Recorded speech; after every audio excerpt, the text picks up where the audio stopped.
রাজ্যে আধার কার্ড নিয়ে বেশ কিছু সমস্যা দেখা দিয়েছিল এবং সেই সমস্যা অফিসিয়াল ত্রুটির জন্য হয়েছিল, কিন্তু মাননীয় মুখ্যমন্ত্রী মমতা বন্দ্যোপাধ্যায় এবং তৃণমূল কংগ্রেস সেই সুযোগকে কাজে লাগিয়ে এই সন্দেশখালীর ঘটনাকে ধামাচাপা দেওয়ার জন্য বিভিন্ন জেলায় মাননীয় মুখ্যমন্ত্রী লোককে ভয় দেখাতে শুরু করেছিলেন যে আধার কার্ড নাকি বাতিল হয়ে যাচ্ছে, এনআরসি হবে, আধার কার্ড বাতিল হয়ে যাচ্ছে।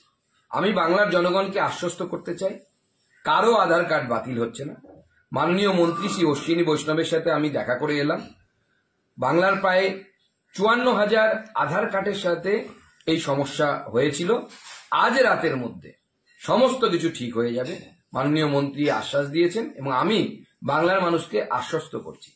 তার সাথে সাথে বাংলার মানুষকে আমি সাবধান করতে চাই যে যত ভোট এগিয়ে আসবে এই মিথ্যাশ্রীর প্রচার তত বাড়বে। সেজন্য মিথ্যাশ্রী থেকে সাবধানে থাকুন, দূরত্ব বজায় রাখুন। সুকান্ত মজুমদার এবং ভারতীয় জনতা পার্টি রেসপন্সিবিলিটি নিচ্ছে, দায়িত্ব নিচ্ছে। যাদের আধার কার্ড নিয়ে সমস্যা হয়েছে তাদের সকলের আধার কার্ড ঠিক করার ব্যবস্থা আমরা দায়িত্ব নিয়ে বলছি। আজকে রাতের মধ্যেই সেই ডিঅ্যাক্টিভেটেড আধার কার্ডগুলো পুনরায় অ্যাক্টিভেট হয়ে যাবে। কারো কাছে যাবার প্রয়োজন নেই।